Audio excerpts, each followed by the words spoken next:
Have you ever wondered what you would do if you fell into a hole in the middle of a forest and no one knew where you were? It sounds like a movie scene, right? But this story is true, and it will give you goosebumps. A 17-year-old boy, passionate about nature and wildlife, decided to venture alone into a dense and mysterious forest.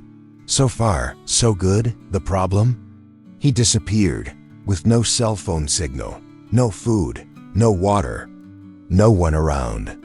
For 5 days, he was trapped in a deep hole, invisible to the world, battling cold, hunger, pain, and worst of all, crushing loneliness. But what no one imagined was that salvation would come from where you least expected it. It wasn't a helicopter nor a tactical team. It was a dog. That's right. A dog who, with a powerful sense of smell and a heart driven by love, changed the course of this entire story. And what happens next is simply unbelievable. A story of survival, resilience, reconciliation, and the unbreakable power of interspecies connection. Get ready, because you're about to experience one of the most moving and inspiring stories you've ever seen. It was late summer in Oregon, the sky tinged with a palette of golden hues, when 17-year-old Frank closed his front door with the force. Typical of someone carrying a whirlwind of mixed emotions. The sharp click of the latch echoed in his father's soul, but neither of them said a word. Frank, overcome by anger and the sense of injustice that many teenagers face when they feel misunderstood, hurriedly packed his backpack, throwing in more pride than supplies. With his heart pounding with rebellion and a thirst for autonomy, he decided to camp alone in a forest a few miles away, a silent cry for respect, empathy, and recognition. His decision stemmed not only from a desire for adventure, but from the open wound of a painful argument, the kind that hurts more for what was left unsaid than for the words spoken. The impulse, driven by insecurity and the fear of never being heard, led him to act without warning anyone. He wanted to prove his worth, to show he had the courage, resilience, and emotional intelligence to face the world alone, even without understanding the size of the world or of himself. In the forest, everything was silent and alive at the same time. The scent of pine, the texture of the ground covered in leaves and branches, the distant song of wild birds. Frank felt, for a brief moment, invincible. There, without judgment, without shouting, without demands, he found a false sense of freedom. But loneliness, that silent companion, began to creep in slowly in the gaps between thoughts. The initial anger was replaced by longing, by doubts, by that pang in the chest that only those who have been separated from the one they love know. In the middle of the woods, far from any sign, he began to realize that bravery is not the absence of fear, but the ability to carry on even while trembling inside. Understanding arrived not like a bolt of lightning, but like a soft whisper. He began to understand that the conflict with his father was perhaps the result of the difference between two worlds, that of a man shaped by life and that of a young man still discovering himself. Frank didn't know it, but this camp would be more than an escape. It would be a profound encounter with his own humanity. Making an impulsive decision, like Frank's, is not uncommon among young people who feel invisible within their own homes. The desire to assert themselves, to find space for their voice, can lead them to dangerous actions, even if motivated by a legitimate desire for freedom and identity. What Frank lacked at that moment was the wisdom that only time or a good conversation with a mentor can provide. Had he sought an alternative outlet, he might have opted for a closer walk, a journal to write down his feelings, or even talking to someone he trusted, a teacher, a neighbor, a friend. But he chose the path of isolation, trying to overcome the pain in the cry of silence. And this is where the opening for a new learning experience arises. The power of kindness, understanding, and reconciliation isn't always manifested in shouts, but in simple gestures. Perhaps if he had felt more affection, more gentleness, and more love, he wouldn't have tried to escape, but rather built a bridge.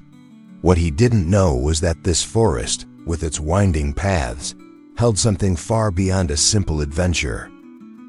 Since he was little, Frank's eyes sparkled with a distinct sparkle whenever he encountered any form of wildlife. While other children were captivated by toys and electronic games, he would lose himself for hours observing the flight of butterflies, the buzzing of bees, or the pattern of fallen leaves in his backyard. Raised in rural Minnesota, with his bare feet in the dirt and his heart imbued with curiosity, he fell in love with everything related to nature. This connection wasn't just contemplative. It was visceral. It wasn't long before he immersed himself in the world of biology. He read voraciously, from introductory works like The Secret Life of Trees to classics like Darwin's On the Origin of Species. Frank was one of those young people thirsting for wisdom, driven by a genuine compassion for life, and guided by an emotional intelligence that made him respect every being, no matter how small. Nature taught him about respect, perseverance, and the power of kindness present in even the most subtle interactions between organisms. This love became more mature, deeper, and more inspired every day. His expedition into the forest was not an impulsive act, as many might think. Frank spent weeks preparing with almost ritualistic dedication. He studied topographic maps, watched survival documentaries, read scientific articles about the local ecosystems, and carefully prepared his equipment. He brought a sturdy backpack, a field journal, binoculars, a semi-professional camera, a first aid kit, and a bottle with an activated carbon filter. More than that, he took with him the confidence built over years of study and a serene hope that this solitary outing would be more than a simple journey. It would be a reconnection with his own essence. Frank believed, with honesty and humility, that nature was the best place to practice altruism, not out of charity, but through collaboration with a living world that demands nothing in return but respect. His intentions went beyond leisure. He wanted to catalog new insect species, understand the migration patterns of birds in that region, and perhaps record something that had never been seen before. To those who saw Frank from the outside, he seemed just an eccentric teenager. But inside, there was a spirit on the brink of adventure. And perhaps the greatest adventure of all was learning to trust one's intuition, the quiet intelligence that builds through observation of the natural world. His room was a veritable living laboratory, with collections of feathers, stones, leaves, botany books, and even glass jars labeled with soil samples from different places he had visited. Preparing for this expedition was like going to a sacred temple, where he hoped not only to record, but to feel. Because there, in the silence of the trees and the murmur of the streams, he found something no city had ever given him: belonging.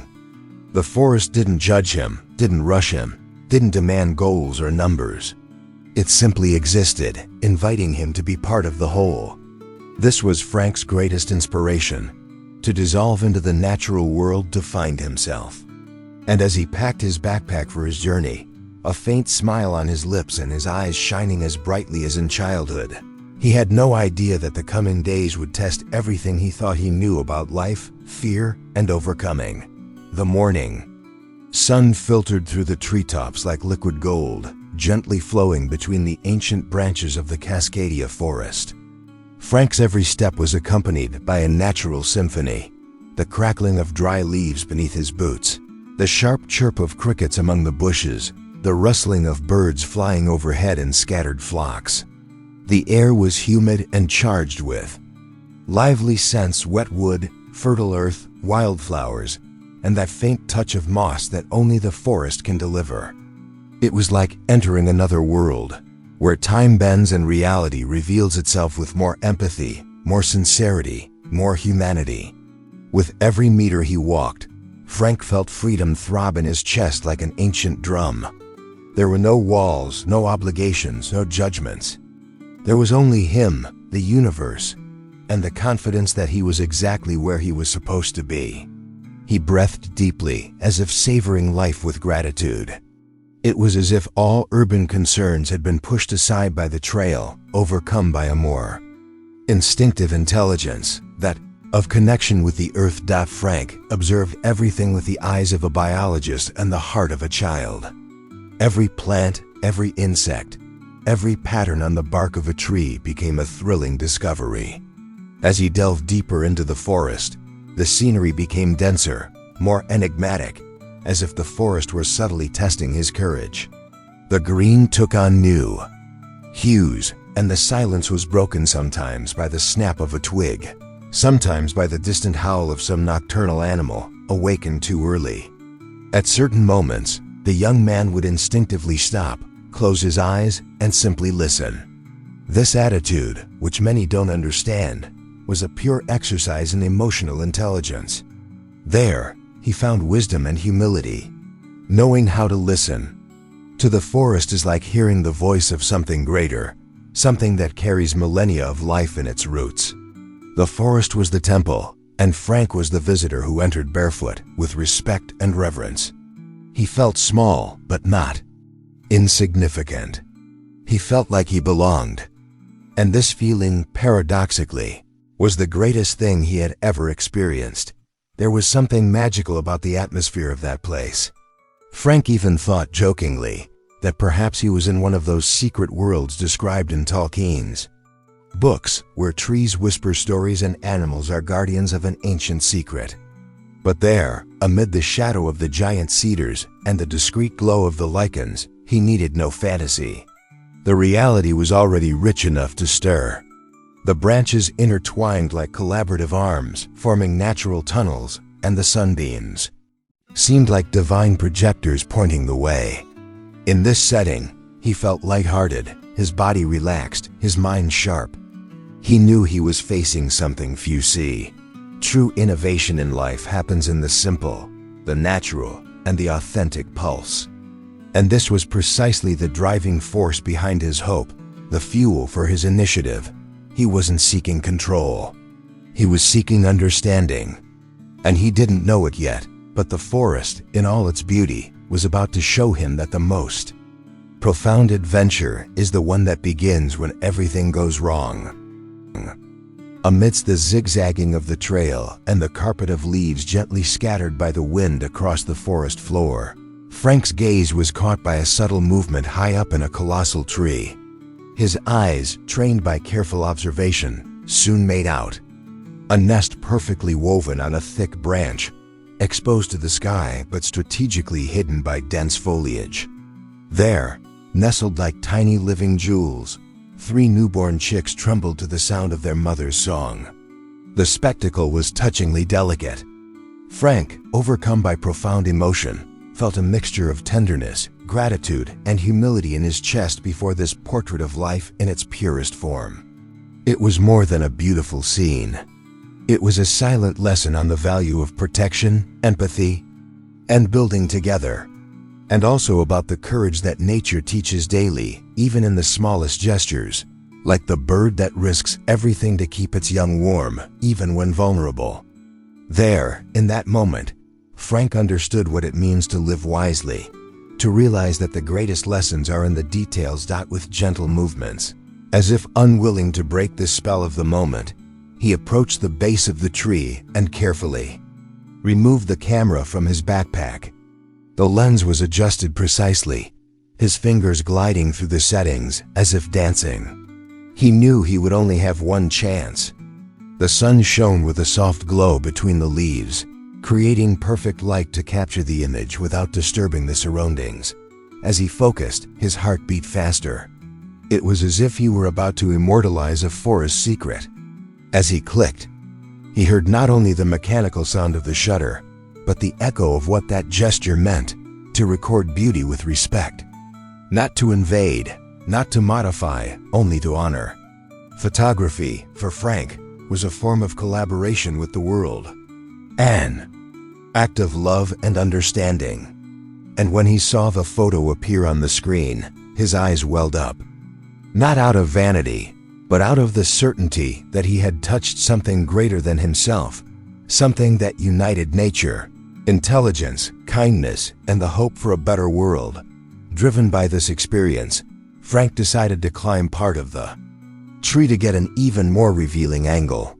He knew the risks, but he was filled with a mixture of courage and inspiration. With firm, measured movements, he climbed until he found a stable spot on a wide branch, which offered a perfect view of the nest without compromising the safety of the bird or its chicks. From up there, he could see more than the image. He saw the forest from a different perspective, as if he had been invited to see through the eyes of wildlife. And it was precisely at that moment, in that brief moment of complete contemplation, that the unexpected happened. A sharp snap, a sudden imbalance, a sensation that the ground had disappeared. The branch, corroded by time and weather, broke beneath his feet. And before he could react, Frank felt his body fall, spin in the air, plummet. The landscape blurred. The world went silent for a second. And then came the impact. The fall was abrupt, brutal, and completely unexpected. Frank, still stunned by the impact, barely had time to comprehend what had happened. The branch had snapped beneath his feet like a thread of hope suddenly snapped, and his body plummeted between branches and roots until it reached the bottom of a hidden hole, disguised by the undergrowth. The ground met him hard, ripping through the silence of the forest with the dry sound of a body colliding. The pain came in waves, quick and sharp, spreading through his legs, ribs, and arms. He groaned, not just from the physical suffering, but from frustration, from fear, from the sudden rupture of that experience of such profound connection with nature. His breathing became labored, his vision blurred, his heart racing.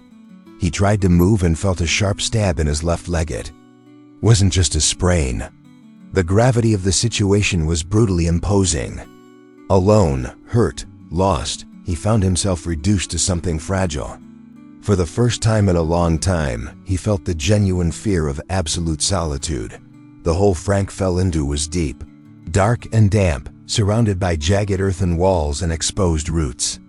The entrance, narrow and almost imperceptible from the outside, allowed sunlight to reach him only as a timid beam, filtered by dust and leaves. It was like being trapped in a cell carved by nature itself. And there, in that cramped space, he felt everything at once: physical pain, insecurity, anger at himself for having been distracted, and a quiet panic knowing no one knew where he was. His parents had believed he would spend the day studying. At home, no message, no clue. And now, down there, hurt and vulnerable, he found himself confronted with his own choices. The forest, once a haven of freedom, now became a labyrinth of uncertainty. The tears came, hot and involuntary. But along with them, something else also emerged: the need to overcome. A survival instinct that rises from the depths of the soul when everything else seems to crumble. Still dazed, Frank struggled to search his pockets and backpack, which had fortunately fallen with him. The portable radio had broken, and his cell phone, even charged, had no signal. He tried to scream for help, but the thick forest muffled the sound, as if swallowing every syllable. At that moment, a phrase he had read years before came back to him: true courage reveals itself when no one is watching. He felt a pang in his heart, not only from the physical pain, but from the knowledge that he would depend solely on himself. The cold of the wet earth began to invade his body, and the light was already fading. He needed to think, needed to act. He knew that desperation would not lead him to the solution. And there, in that hole as deep as his reflections, he began the most intense struggle of his life, a silent battle against fear, loneliness, and doubt itself. It was time to put into practice everything he had learned, not from books, but from the subtext of life. The forest didn't just want his observation. It wanted his transformation. The first hours after the fall seemed to drag on with an almost cruel slowness. Frank, laying at the bottom of the hole, alternated between lapses of consciousness and restless thoughts. The pain was constant, throbbing, but what tore him most was the absolute silence around him.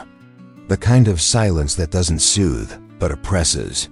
The kind of silence that amplifies every heartbeat, every gasping breath, every fearful thought. He felt the cold earth against his back, the smell of damp and decay filling his nostrils, while the sky, visible only through a crack above, seemed to mock his condition. The forest, which had once been synonymous with freedom and inspiration, now became a natural prison, indifferent to his suffering. Frank began to wonder if anyone would notice his disappearance. The doubt pierced deeper than the pain in his ribs. What if they didn't return? What if no one came? There, in the darkness, pride evaporated and gave way to forced humility. It was a lesson in humanity in its rawest form, teaching that even the most prepared face moments of utter vulnerability. Time, in there, seemed to dissolve. There was no clock, no sun, no shadows to mark it. Only the growing cold and his thoughts, which ran wild. Frank began to talk to himself as a way to maintain his sanity. Sometimes he spoke to his father in his mind, asking for forgiveness. For the arguments, the harsh words, the hardened silence between them. At other times, he prayed quietly, even though he wasn't sure he believed anything. It was understanding, born of pain, that brought him closer to what truly matters. Life, connections, affection. Every memory of home, the smell of breakfast. Rocky's bark, his mother's brief laughter became an anchor of hope. But even hope wavered, like a sail struggling against the wind. There were moments when loneliness felt like a living entity, whispering in his ear that it would be easier to give up. Yet Frank was made of rare material, shaped by resilience, trained by curiosity, guided by an innate sense of resilience. He could not and would not give in. As the hours passed, the obvious came to him: he was truly alone. No footsteps, no helicopters, no human voices. Only the echo of his own breathing and the intermittent song of birds in the distance, oblivious to the drama beneath the earth. This absence of human connection was the hardest blow. It was as if the forest were testing him, drawing from him not only physical endurance, but also emotional intelligence, altruism, and trust in the unseen. There was no point in shouting. He had to conserve energy, reason shrewdly, innovate within his limitations. Hunger was beginning to nibble at his stomach, but it was thirst that bothered him most. And yet, within the darkness, a small spark of light persisted. The reminder that every living thing, no matter how small, struggles to survive. And if the roots around him, invisible and silent, could adapt and endure, so could he. The forest had closed in around him, but maybe, just maybe, it was about to show him the way out. When the pain began to give way to lucidity, Frank understood he had to act. The forest might have thrown him into that trap, but it wouldn't take away his will to survive. With slow, careful movements, he began exploring the small perimeter within his reach inside the hole. There was no luxury or time for lamentations. Thirst tightened like a dry scream in his throat. It was then that he noticed, running between the roots of the damp wall, a trickle of translucent water that dripped intermittently. With the care of a scientist and the reverence of a thirsty man, he used the bottle cap from his backpack to catch every drop. It wasn't much, but it was enough. With that, he learned that intelligence lies in recognizing solutions, even when all seems lost. He remembered his botany lessons. Lighter roots, sprouting close to the surface, could be edible if they had a neutral odor. With his fingers hardened by the earth, he tore off small portions and chewed slowly, feeling the rough texture, but silently thanking each bite. Survival required courage, but also self-compassion. Hunger, however, was more insistent than thirst. And Frank knew that to remain strong, he would need more than sporadic roots. He observed the environment with a biologist's eye and an adventurer's spirit. Spotting a drier spot where ants moved in a line, he remembered a documentary about indigenous peoples consuming them as a source of protein. Reluctantly, he reached out and captured some. It took a high dose of humility and sincerity to accept this as part of his new reality. Eating insects wasn't desperation, it was adaptation. It was proof that human beings with emotional intelligence and initiative can find solutions amidst chaos. Each small act of eating became a ritual of hope. And amid this harsh, improvised routine, he found reasons to continue. He knew he needed to keep his body functioning, but above all, his spirit awake. Frank didn't eat just to survive. He ate as an act of affirmation, of someone who refuses to be erased by the forest dot in the intervals when the pain subsided and his mind cleared. Frank would mentally strategize for the next day. He counted how many drops of water he could collect, which routes seemed safest where insects tended to appear. The hole had become a kind of survival laboratory, a place where innovation, resilience, and wisdom intertwined. And no matter how arduous the process, each micro-victory, a drop, a bite, an extra second of wakefulness, was celebrated with gratitude. Frank realized, between short sighs and glances upward, that survival wasn't just about resisting the hostile environment.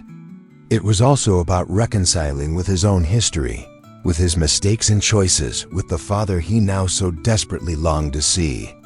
He began to understand that there, in that makeshift captivity, something was being forged that no classroom could teach. True intelligence comes from the alliance between instinct and feeling, between logic and affection. And the more the body resisted, the stronger the soul grew. Little did he know that the forest was already beginning to move its pieces toward an unbelievable outcome. As the days passed, Frank's body began to show clear signs of exhaustion. His once agile muscles grew heavy, his eyes burned, and his thoughts lost their clarity. His mind, deprived of sleep and adequate nourishment, began to slip between reality and imagination. He saw shadows dancing on the walls of the hole, heard sounds that might just be wind, and felt occasionally the illusory presence of someone touching his shoulder. It was loneliness taking its toll, plunging him into a mixture of fear and delirium. The feeling of abandonment grew heavier. Each heartbeat seemed more spaced out, as if his body were deciding to slow down to conserve energy. There were moments when the physical pain seemed less than the anguish of thinking that perhaps no one was looking for him. The words of hope, faith, and love that once echoed within him now faded into fragile murmurs. And yet, even in this inner collapse, a silent, ancient force kept him breathing. It was the spark of life, insisting on burning. The hallucinations, which came in waves, brought back distorted childhood memories, imaginary conversations with his father, and scenes that had never happened, but now seemed vivid. In one, he saw his mother descending a rope, smiling, extending her hand. In another, he smelled bread baking in the kitchen. These daydreams, while painful, also served as fuel for a few more hours of resistance. Frank began to realize that the mind, when pushed to its limits, becomes both a threat and an ally. It took emotional intelligence to filter his thoughts, courage to face his terror, and above all, humility to accept that he no longer controlled everything. Even good memories became double-edged swords, sometimes comforting, sometimes painful as absence. Still, he used what he had. And in the process, something powerful emerged. Gratitude for still being alive, for still being able to open his eyes, for still having the strength to drag himself to the last straw.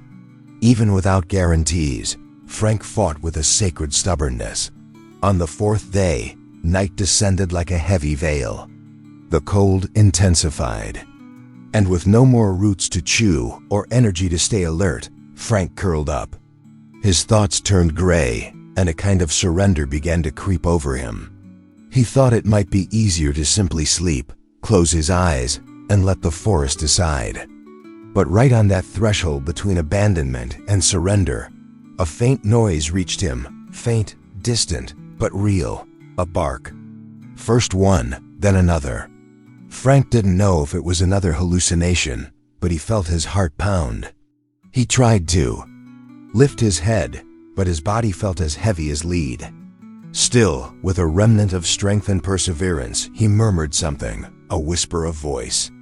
Was it possible? Had someone finally noticed his absence? That insistent, rhythmic sequence of barks was the most beautiful sound he had ever heard. And even though he couldn't see anything, couldn't tell where it was coming from, he felt something was changing. The forest at last seemed to respond. Rocky was more than a dog. He was a loyal companion, a soulmate, the kind who senses his owner's heart even from miles away. When Frank didn't return home at the expected time, something inside the elderly Australian shepherd stirred. He circled the door, sniffed the boy's belongings, and began howling strangely, not a howl of pain, but of warning. The father, overcome with a mixture of fear and guilt, soon realized this was unusual behavior. Armed with courage and fatherly love, he decided to follow the dog's instincts. Rocky guided them determinedly into the forest, sniffing every trail, dodging obstacles, always with his nose close to the ground and his tail twitching. It was as if he knew exactly where to go. The forest, previously silent and indifferent, now seemed to agree with the four-legged hero's mission. The dog walked with purpose, as if Frank's life were imprinted on every leaf, every stone, every particle of air. After hours of searching, Rocky suddenly stopped. His ears pricked up, and he began barking insistently at an area covered in dense foliage. His father, panting and teary-eyed, approached. The dog barked, pawed, and ran in circles as if shouting, "Here, here," with every movement. It was there. The earth gave way slightly, and as he approached, Sergeant Roger, hastily summoned by the family, noticed what lay beneath the natural opening, the hole where Frank had fallen. The flashlight was aimed, and a faint response came from deep within. A murmur, a barely perceptible movement. Rocky barked louder, jumping and wagging his tail vigorously, as if to tell his friend he was no longer alone. The emotion of the moment was palpable, a mix of relief, emotion, and gratitude. That dog, with his intuition and loyalty, had done what human logic perhaps never could. It was the power of kindness in paw form, nature's instinctive compassion acting through an animal he loved without reservation. Frank, upon hearing the barking, felt the last spark of hope ignite like a bonfire. His body, though weak, responded. With an involuntary tremor, Rocky was there. And if Rocky was there, someone else would be too. It was restored confidence, renewed faith, the flame of life saying, "It's not over yet." From the bottom of the hole, he tried to smile, even though the muscles in his face were rigid with starvation. Above, Rocky refused to budge, keeping up his steady barking like a Morse code of loyalty. In that moment, Frank understood something profound. Sometimes the greatest saviors don't wear capes or uniforms. Sometimes they have fur, watchful eyes, and a heart guided by unconditional love. It was living proof that interspecies collaboration, driven by affection and generosity, could transform even the worst scenarios. Rescue was near. And at the center of it all was Rocky, the dog who didn't give up. With the location finally discovered, SGT, Roger acted with the precision of someone who knew every second was vital. He approached the opening carefully, lying on the ground to try to get a better look inside. Flashlight in hand, he saw Frank's face, pale and dirty, but still alive. The emotion of the moment was hard to contain. Roger, a man hardened by years of rescues in extreme environments, felt a lump in his throat. Here was a young man fighting with everything he had, surviving, where few would endure even a night. Without hesitation, the sergeant radioed his team and began preparations for the rescue. Rocky remained by his side, watchful, like a guardian. The rope was thrown, the stretcher adjusted, and the descent began with extreme caution. The narrow hole made everything more challenging. It was an operation that required technique, intelligence, physical and emotional strength, and an almost paternal care. Roger knew it wasn't just about rescuing a body, but about preserving a soul marked by an experience that would change his life forever. The moment Frank was pulled from the darkness was like a rebirth. His eyes, previously dull, found the light. Again, and not just the light of day, but the light of love, of hope, of reconnecting with everything he feared he'd lost. The team welcomed him with professionalism and tenderness, while Rocky licked his face with an euphoria that mixed relief and longing. The young man, though weakened, managed to whisper a few words. Among them, "Thank you," and "Rocky." It was a moment of universal emotion. People who didn't even know him were moved. Sergeant Roger, with tears in his eyes, held the boy's hand and said, "You were stronger than you think."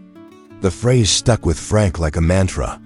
The forest, once a scene of pain, now became witness to an act of pure humanity, driven by empathy, generosity, perseverance, and the undeniable power of collaboration between people and dogs. The rescue wasn't just physical, it was also spiritual. Frank was coming back to life, but he was a different person. Wiser, more grateful, more aware. On the way back, inside the makeshift ambulance, Frank kept his eyes closed. But his mind was awake. Every turn of the road felt like a farewell to the whole and a reunion with himself. When they reached the base of operations, a small crowd was already waiting, onlookers, volunteers, and reporters. But he didn't want to speak. He just looked at Rocky, smiled through tears, and squeezed the sergeant's hand tightly. This wasn't a time for fame. It was a time for stillness, for assimilation. The rescue had been a bridge between the abyss and the surface, between pride and forgiveness, between isolation and affection. And at the center of it all was the wisdom of pain, the power of kindness, and the miracle of connection. As he received his first treatment, Frank felt something new in his heart, a mission. That experience couldn't be in vain. He needed to share it. He needed to transform it into a warning, an inspiration, an example. And even without knowing how yet, he felt his story had barely begun. And now tell me, what would you do if you were in Frank's shoes? Would you have the strength to resist? Would you have the faith to believe someone would come? This story isn't just about a boy trapped in a hole. It's about all of us. About how often life throws us into a dark place with no apparent way out, and it's up to us to choose, give up or fight. How many times have you felt trapped, alone, hurting inside, with no one around to hear your silent cry? And how many of those times have you ignored the power that still existed within you? Courage, emotional intelligence, hope, perseverance. All of this may be dormant, but it never disappears. Frank emerged from that hole differently, and you can emerge from yours too, whatever it may be. The question is, are you willing to see your pain as an invitation to transformation? Are you ready to act even when you're afraid? Because sometimes what saves you isn't a caped hero, but rather an attitude, a decision, a change of perspective. If this story touched you, comment here. What was the moment that touched you most? Have you ever been through something similar? Tell me, I want to know. And of course, if you want to continue receiving stories like this, full of emotion, learning, and humanity, subscribe to the channel, activate the bell, and share this video with someone who needs to believe again in the power of overcoming obstacles. The next story can begin with your click.